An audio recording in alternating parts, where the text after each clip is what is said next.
Hi, and welcome to today's webinar. It's going to be about delivering an effective technical qualification at Key Stage 5 in hair and beauty. My name's Sarah Fioda. Well, it's not Fioda now, it's Harrison. I'm your hair and beauty technical advisor at City and Guilds, and I am presenting this webinar on my own today. So do bear with me because I'm working from home. If there's some background noise, it could be my little dog barking or the doorbell ringing, so I'm going to apologise now, but do bear with me on this. So just a little bit of housekeeping. This session is being recorded, which will be sent to all of you after the webinar. Everybody is on mute. The slides will also be sent to you alongside the recording. If you have any questions, please put them into the question function box on the control panel, and I will try to answer all your questions. If I can't, they're great to have your questions because they will make a frequently asked questions, which I will then send out to you. Please, if you get knocked out of the webinar, please use the original webinar link to get back into the meeting.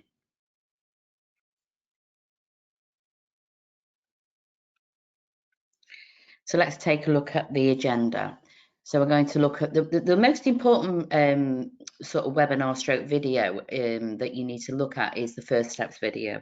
And I've got the link to this on the slides. We're going to look at the qualification handbook details and information, the unit delivery and the curriculum planners that you can adapt, the formative assessment and past papers, exam guide and specific, that'll be specific to each qualification. We have one for every qualification. Sector contingency planning, employer involvement advice, the synoptic assignment, standardisation and moderation, information and contact details. But in between the standardisation and moderation, I've just got 3 slides that I've just popped in just before this webinar that has just come through today regarding some changes.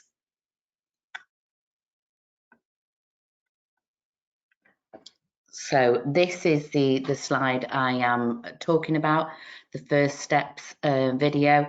This is a really, I mean, this slide is this deck of slides is really important. It's a recorded webinar, but it'll give you all the information you need to actually start running the technical qualification. And this is probably, if I was new at running a technical qualification, I would use this deck of slides and YouTube recording as a standardisation activity.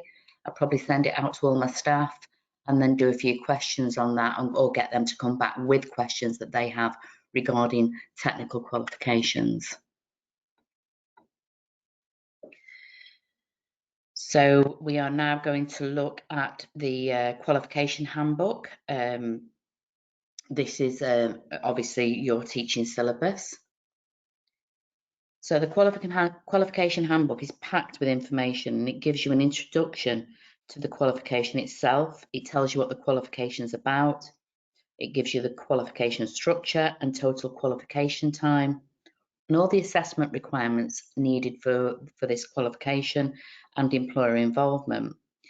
And a suggestion from myself is to really familiarise yourself with the qualification handbook, because it is your teaching syllabus, as I said earlier, and it outlines the details and codes for assessments to assist you in the delivery.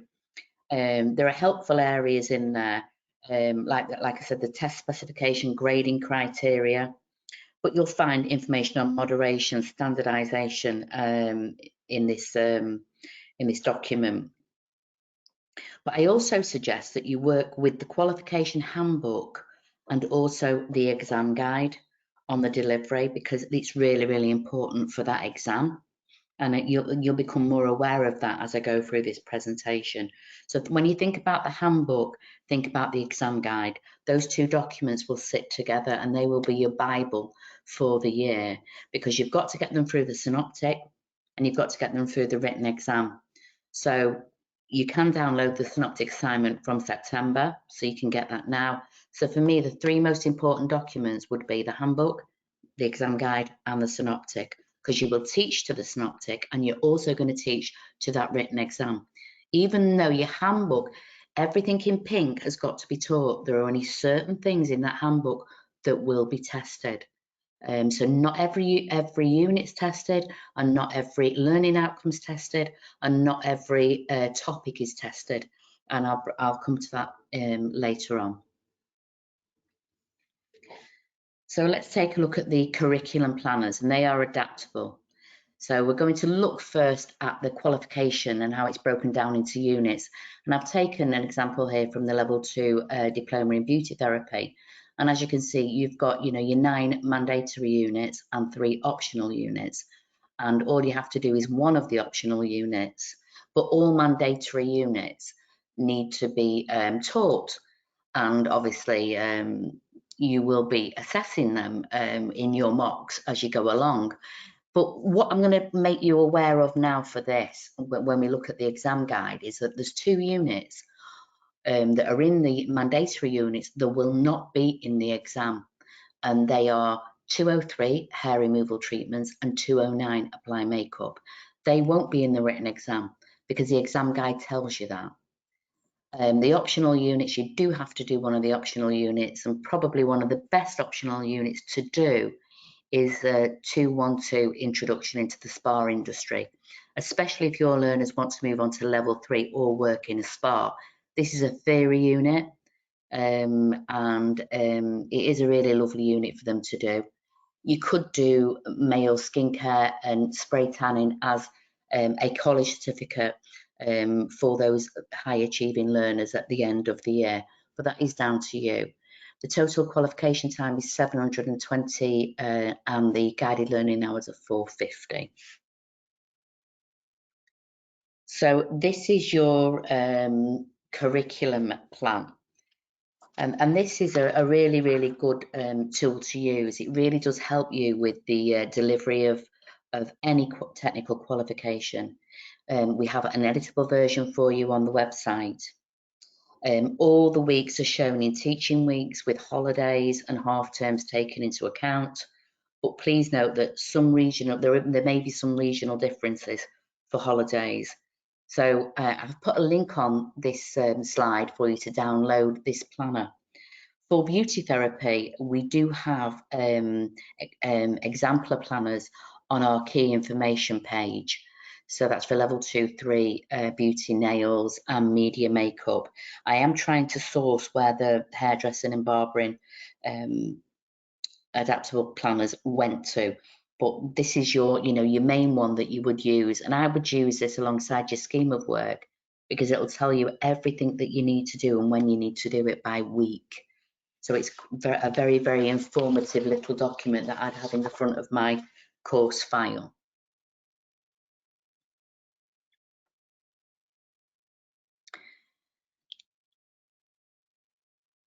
So what we're going to look at now is formative assessment using past papers, and Ofqual stipulates that we can only have 2 past papers on our website for you to use.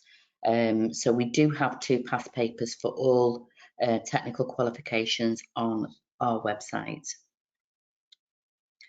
So if we look at this ongoing formative assessment, so the way I look at this, to help you prepare learners for assessment, it's advised you carry out periodic formative assessments by using sample assessments that are available on the website.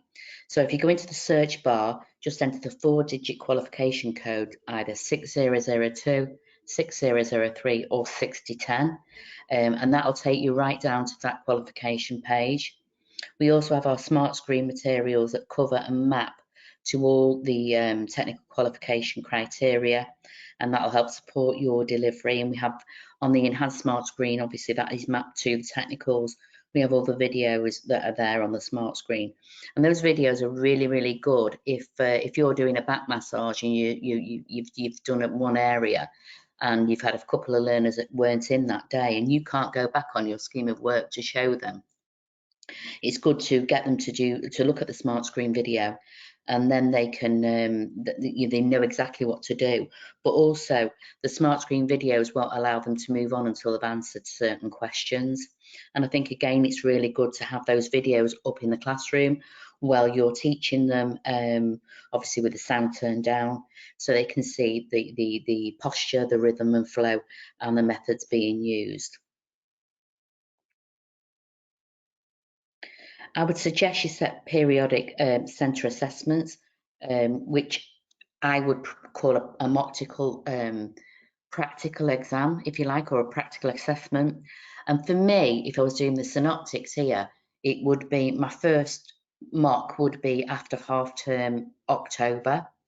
My second would be just before Christmas, and my third would be around March and April. And they're the times I would do those mocks where they ran a column. You know, you've taught them a lot from September to after half term, and even more up till Christmas. So I would want them to run a column on those 3 mock assessments.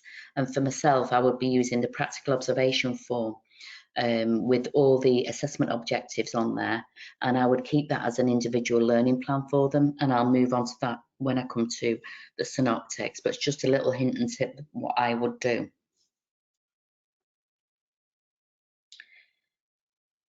So the past papers, we do, like I said, we do have 2 past sample papers helping you to prepare your learners for that written exam. They're available on the website, and also the moderator's report. Now, the moderator's report is really, really important. So I would suggest you read the moderator's report, because they'll show you the pitfalls, they'll show you, you know, the good, the bad, the ugly, where learners are falling down, where they're exceeding. So it's a good report to look at. But again, if I was IQA for this the qualifications, or the lead IQA, I would make sure that I'd be doing standardisation around this, the past papers, and how you're going to present them, and make sure that you've read that moderator's report. But I would suggest that you create a mock written assessment yourself on what you've taught them after half term. So after half term, you know, what you've taught them today, I would do a mock test, and that'll help you check the learner's retention and knowledge that you've taught them in the first 6 to 7 weeks. The next mock written test that I'd do would be around Christmas, and my third would be around the end of January, beginning of February. I would use the 2 past papers from our website, sitting the learners down under exam conditions, as this is their real final mock, you know, making sure that they were well prepared before they sit that spring exam series, because that spring exam series is the first one you want them to sit. And if they fail, then they know, and if you know where they've got to revise and actually get them into the summer exam series. But hopefully, if you do your 3 mocks that you've written with what you've taught them from the handbook, and then they sit the 2 past papers towards, you know, February, March, just before the actual the spring series, you know, you'll have a good idea where they're sat on the stairs. Are they sat on the bottom, the middle, or the top?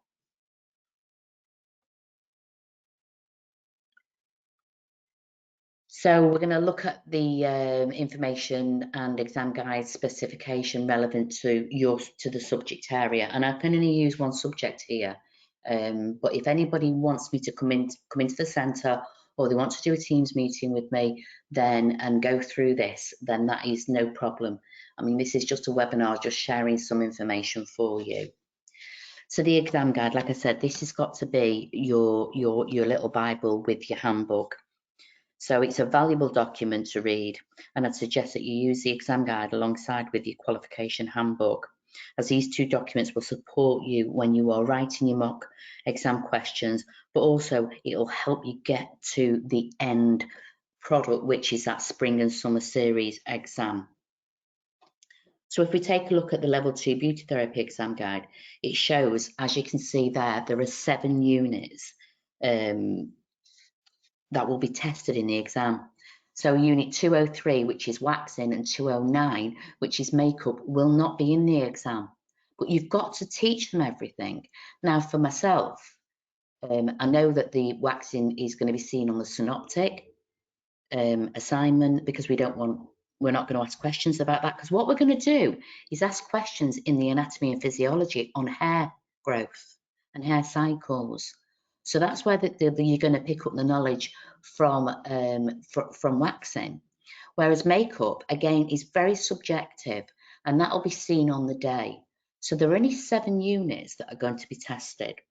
And as like I say, as you can see from the slide, it's 203 and 209 that won't be tested in this exam.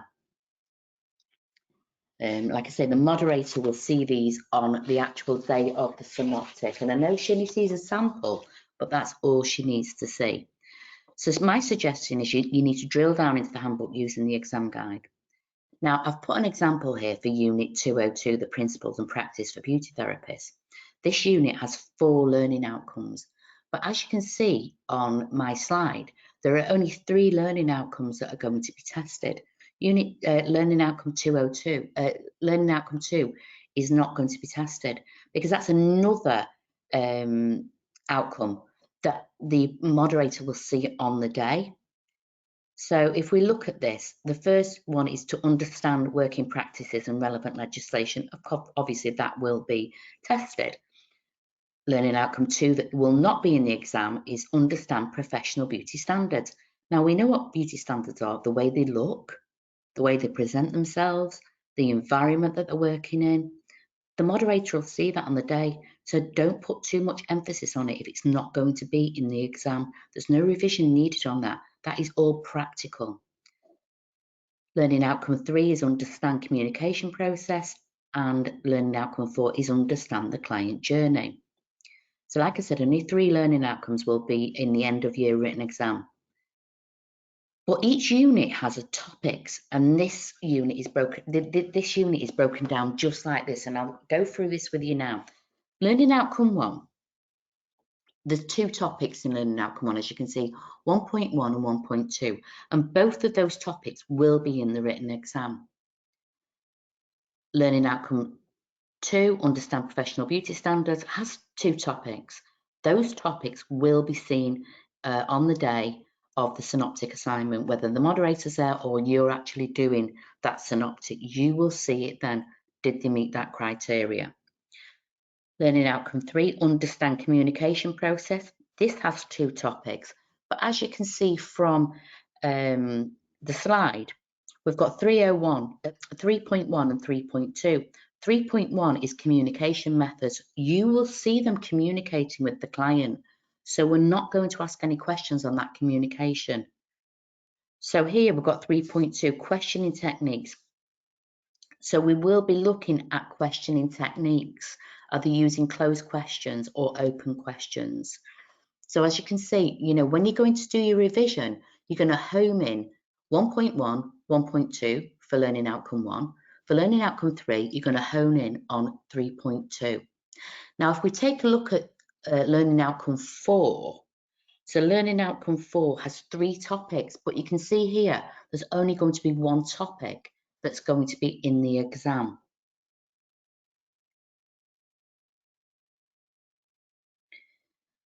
So the first topic is prepare the client for appointment. The second topic is provide professional client care, which you're going to hear and see. And the 4.3 is going to be create and promote retail opportunities. And that will be in the exam. And that is all about upselling, rebooking them in for treatments.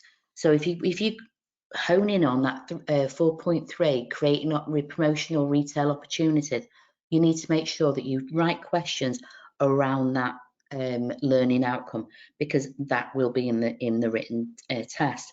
So every unit is the same, and if you look at manicure, pedicure and gel nails, they all come under one sort of criteria for that written exam. So you've really got to break it down, and I would take a highlighter with the exam guide and the handbook and highlight what needs to be in your revision papers for your learners. So some important dates here. Again, this is a technical checklist that I'd suggest you all put in the front of your course file, and it's telling you what you need to do every month while your learners are on programme.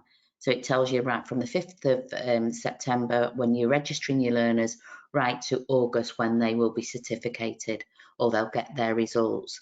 And it's got little boxes in there that you can tick to say that you've done that. so you don't miss any of the deadlines that are there. So that's a really good little useful tool to work with.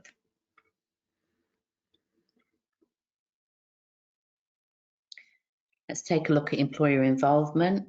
Employer involvement, so it's a mandatory component for all Key Stage 5 qualifications for 16 to 19-year-olds. The employer involvement component does not contribute to the overall qualification grading, but it is a requirement that learners, they must meet this.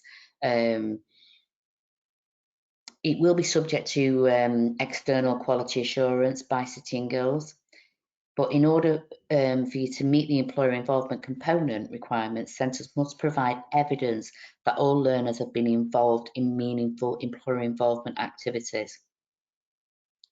So in the employer involvement guide, in section 1.3 of the document, it covers what is and what isn't considered as meaningful employer involvement.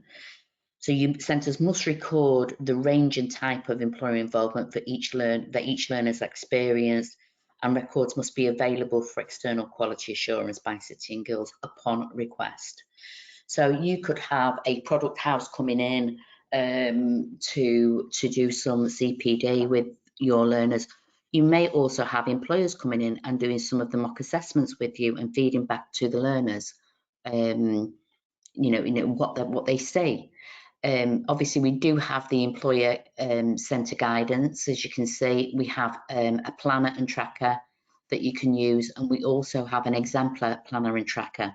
So it's a very simple document to fill in, and for a new centre, you would upload that probably around now to City and Guild, to the moderation portal, and it's something that we do require, because all our learners should have some type of employer involvement.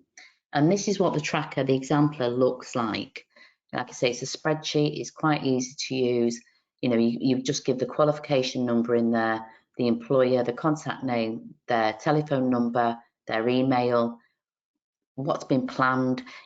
You could plan something, it not come off, and all you would write in there, no, it didn't come off. If you've planned something that didn't work, and you could have added something to it.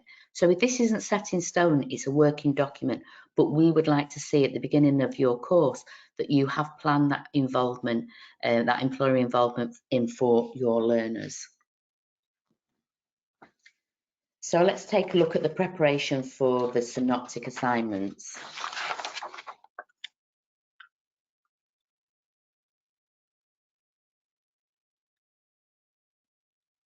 So under the teaching and learning resources, we have a number of documents for you to use, and that'll help you with the effective delivery of the technical qualifications.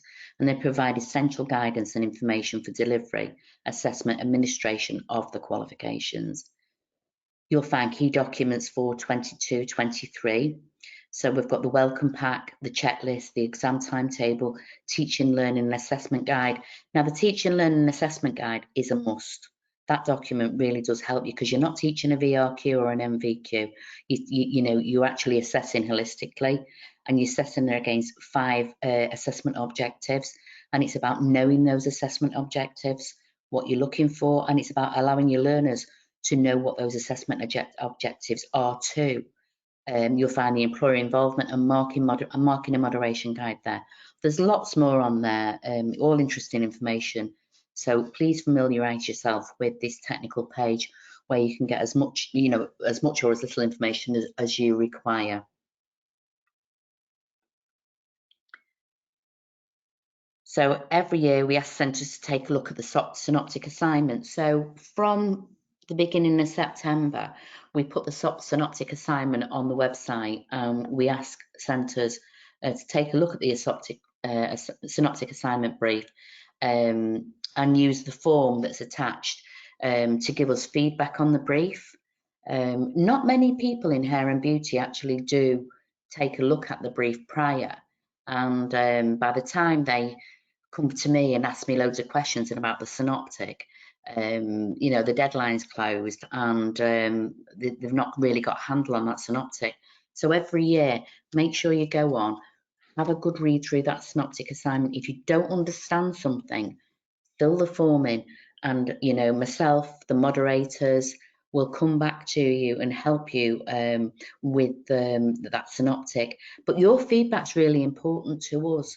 So if you think that we've written something that doesn't sort of look right or sound right, then we need to know what you think. So it's really important. And if you have already filled one of those in, smashing.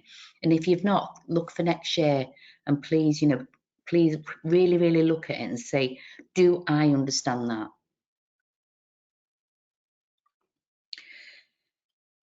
So we're preparing now for the synoptic assignment. So let's look at some best practice tips. Familiarise yourself and learners with last year's synoptic.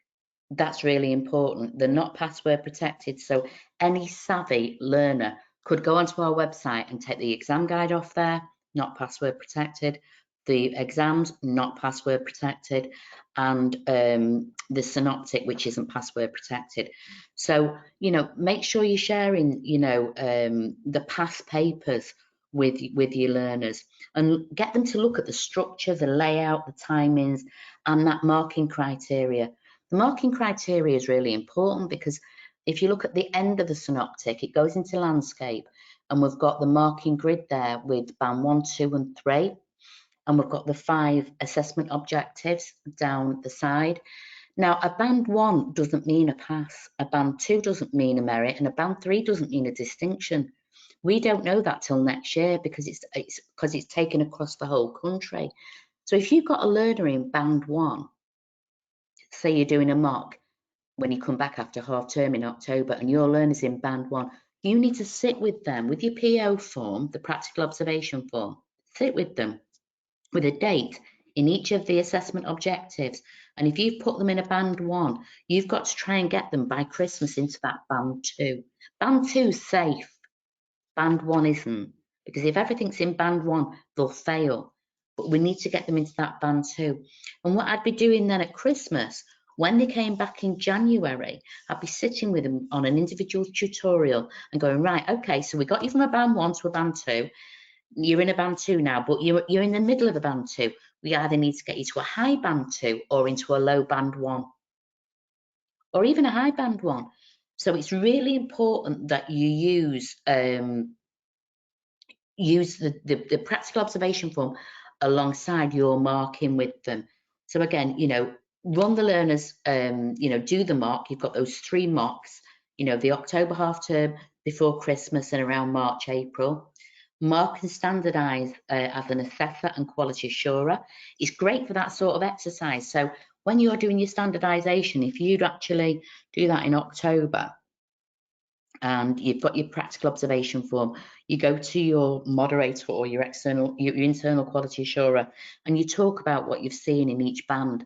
And it's always good the first time round to have somebody marking with you with the same paperwork, and so they mark, you mark, and then you come together and decide what band and what marks you're going to give that learner. So that is really, really important. But that would be a standardisation activity as a quality assurer I would do. And I would use that practical observation form, and have 1 per learner for the year. And each AO assessment objective would have this, a date in it, 3 dates in it. And it's great to work with your learner on, like I say, your individual tutorials, but also stretching and challenging them to do better, getting from one band to the next band to the next band. And this is a marking grid. And like I said, that's found at the end of the synoptic assignment brief. Go through this with your learners. You can't give this to your learners, but you can sit there with them after their mock. I call a mock a trade test. It's a trade test. We're going to make sure that your shop floor ready. If you sit with your learner with this, you're supporting them through those band descriptors, plus you're going to get them used to the assessment objectives, which is really, really important. Because if you've got if you've worked with a learner at level 2 on a VRQ, and then you're putting them on a technical at level 3, it's a totally different assessment strategy. So it's really, really good for you to make sure you sit with them through the ILPs or at the end of the session to make sure they have a really good understanding of the assessment objectives. So if we look at AO1, it records knowledge from across the breadth of the qualification. AO2 demonstrates understanding and concepts, theories and processes of across the breadth of the qualification. And AO3 is your technical skills. That to me is your practical part of the qualification. Your AO4 is about knowledge, understanding and skills from across the breadth of the qualification. And that's across, it is integrated across the qualification, and they call it sort of holistic way to achieve specific purposes. And your AO5 for me is your X factor. That's where they actually demonstrate that they're achieving high standards and they've got a fantastic attention to detail while showing understanding of the wider impact of what they're doing. So I think that is really, really important that they have that understanding of those practical, those assessment objectives. So again, assessors complete the practical observation form during the synoptic. And there is a link on this slide saying best practice guidance. And I've also got some moderators webinars on the slides that you can download from our website for hair, beauty, media, makeup.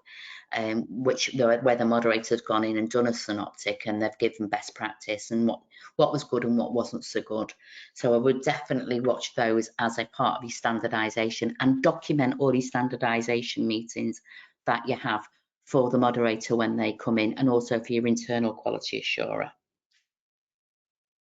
And again, there's a link there for the synoptic past webinars there.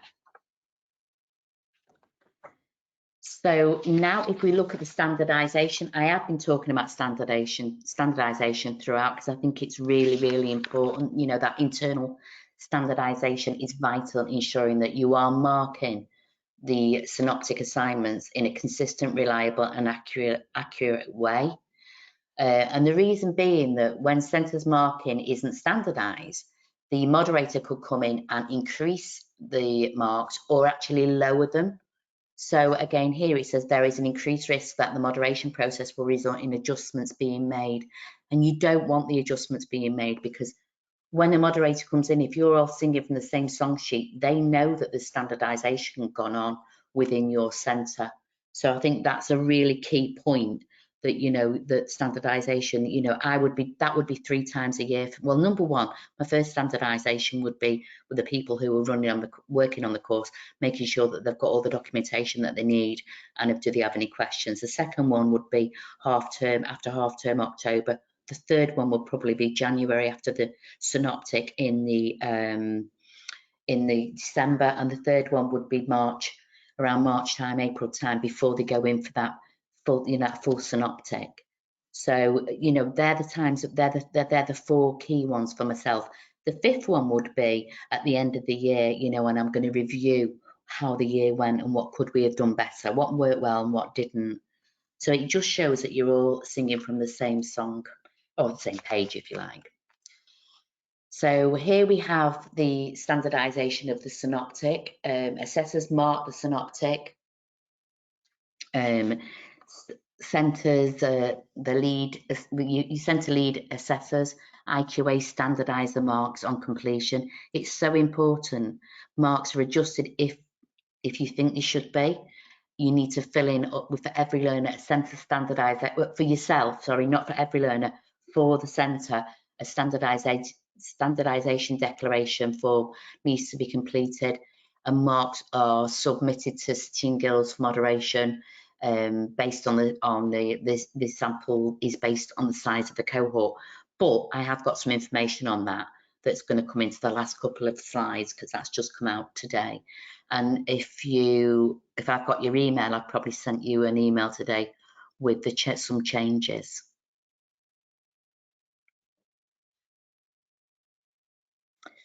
Now, if you go onto the technical website and you go to events and webinars, there's a guide to the synoptic assessment criteria. We've got webinars there for you. So there's 4 parts to these. And again, I'd use these in your standardisation. There's delivery of the synoptic assessment, learner and centre produce evidence for the synoptic assessment, marking and standardisation, and submission. Now, these 4 videos or webinars, if you like, are really, really important, because what the little bite-sized webinars are not massive, and they illustrate common pitfalls as well as recommendations for best practice for you.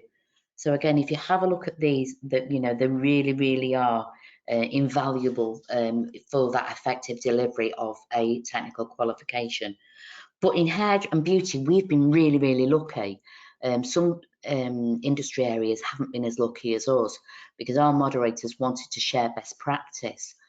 So if you go into this area, this webinar and exams, and you've got your 4 webinars there, if you drill down, you'll see hair and beauty. And we have, as you can see, the links, I've put the links on here for you. The level 3 hairdressing, marking and standardisation, level 2 hairdressing, level 3 beauty, and level 3 media makeup. And they're all done by the principal moderators. So definitely download those. I mean, like I say, if you've got a savvy learner, they could listen to them. Maybe I would let them listen to them. They're not password protected on the website, so a savvy learner could listen to this at home. But I think it's really good that it's not just you saying it. They may be listening to that principal moderator who's saying, what was good and what wasn't so good within that synoptic. So they are there for you on the website. So moderation information and contact details. So the moderation portal, this is an online platform for administrators to use and submit marks and evidence, and I put the link there to the user guide.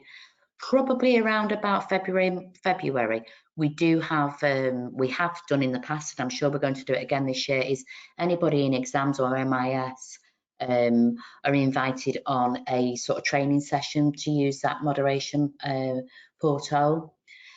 So some qualifications have a visiting moderation. I mean, anything on Key Stage 4 doesn't, but the majority of Key Stage 5 does have that visiting moderation.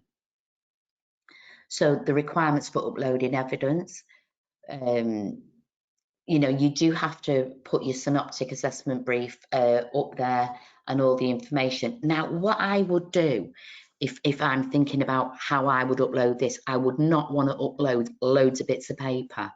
So every learner for me would have a PowerPoint presentation, and the first page would be the name, the college name, the centre number, and their learner number. And then I would be putting pictures on the, I'd put 1 picture per slide on the PowerPoint, and I would put some annotation on there as well. Now, the reason I'm saying 1 picture per slide is if it's makeup or something like that, or it's a real, definitive style for hairdressing, if you've got a couple of photographs on a PowerPoint presentation, when the moderator zooms in, they can't see the detail. But if you have 1 slide per photograph, it gives the moderator, a better view of that synoptic that they've not seen. So I think that's really important to look at.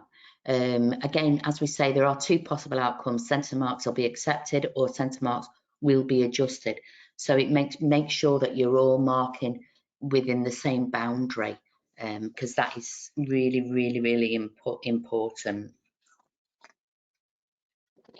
Now, these are the updates I've got for you. This is what I sent out today to quite a lot of people. If you've been on webinars before, I've used all your email addresses from previous webinars to send this out.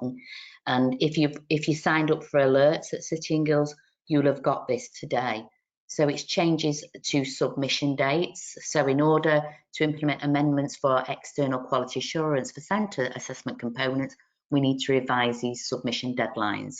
So centre assessed components are employer involvement. So centre assessed components are like your optional units and your employer involvement. So you will have to make sure that your employer involvement and your optional units uploaded by Friday the 2nd of June. So that date has been changed for you. The synoptic assignment deadline has been changed. Oh, that stays the same, Friday the 19th of May. So all your synoptics needs to be completed, I would say, the week before. I wouldn't leave it up to that week because of your write-ups. So I would make sure it was a Friday before the 19th. So to confirm those submission dates, you've got the deadlines are the 19th for your synoptic and June the 2nd, Friday, June the 2nd for your optional units and your employer involvement. Now, this has changed. So this is what I need to tell you. This has changed really. The following details, the new arrangements which apply to synoptic and centre assessed components. Now, if you had 20 or fewer candidates, the moderator would see 6, and that still stands. But all candidates' work needs to be uploaded to the moderation portal.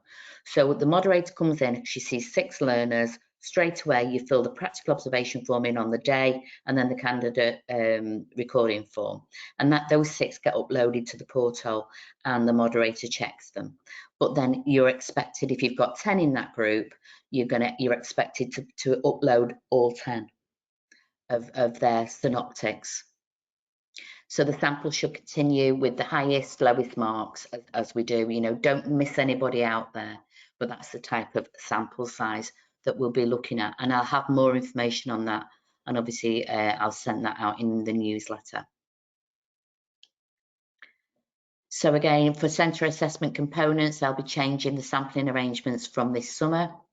So previously centres were required to submit a sample of evidence for one of the components. For each qualification. So if you were doing the spa optional unit or the waxing or the male facial, it would be 6. You would upload 6, but there's going to be a change in that. So watch this space. There will be a change in that. Booking assessments. This can be found on the technical qualification page. How to book the assessments. Again, this is important for your exams office or your MIS. And it will help you to make sure you meet the deadlines and risk any delay or even disqualification from assessment if they're not up there on the portal. So you've got a link there to the assessment and also to the exam timetable. Really important email address here. You've got your technical quality at City and Guilds. You've got their email address on this slide with their telephone number. It's option 2, then option 3. And again, you've got me, just email me. If you're unsure, email me. If you would like a Teams meeting with your team and we just sit there and over a cup of tea and a chat and you ask questions, that isn't a problem. Just send me dates and times that you're available. I am busy, but I will always find time for you to book you in for that Teams meeting. And if you do want me on a one-to-one at your centre, you know, just let me know. I can always look at my diary and make sure that I'm supporting you as much as I can on your synoptics and the written test. Now we've come to the end of this brief webinar, and I just really need to see if anybody has got any questions that they've put into the chat. Oh, I've got no questions.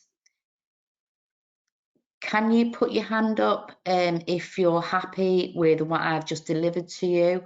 Or if you have any questions, do you want to write them in the chat and I'll try to answer them now for you?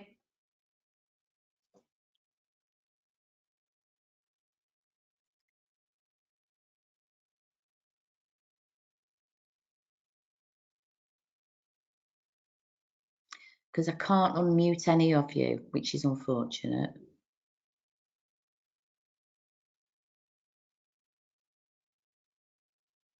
Oh, I can. Unmute all attendees. Yes. Can everybody hear me? Can anybody say yes?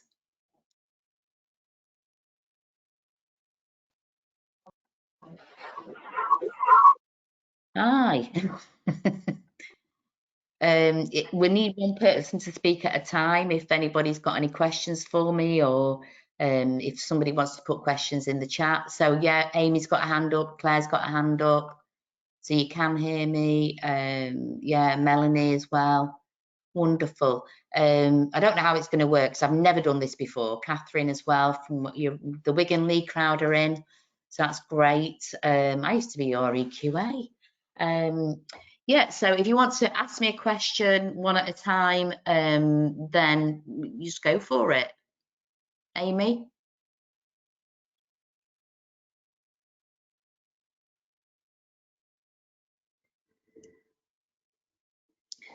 Catherine, do you have any questions? Or Lindsay?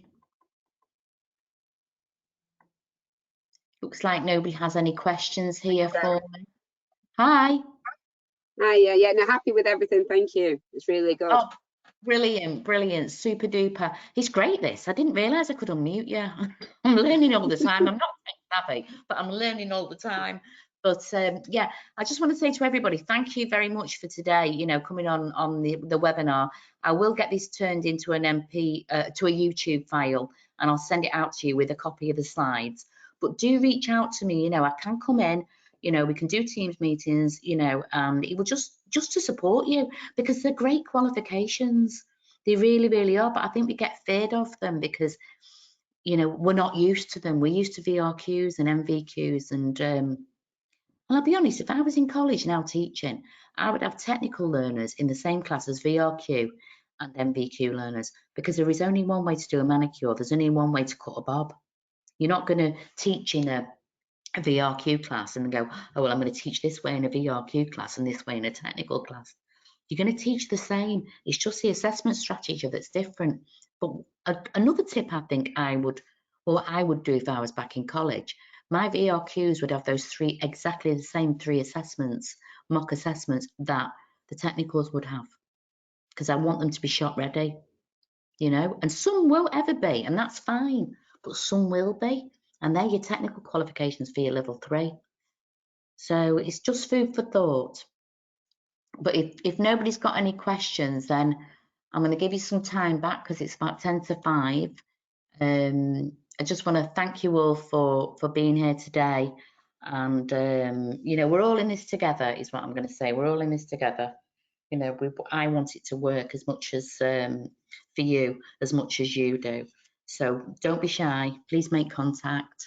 And I hope you all have a really nice evening. And thank you so much for joining me today. So I'll close the. We'll be in touch soon. Oh, thank you. You take care, guys. Bye. Bye. Bye.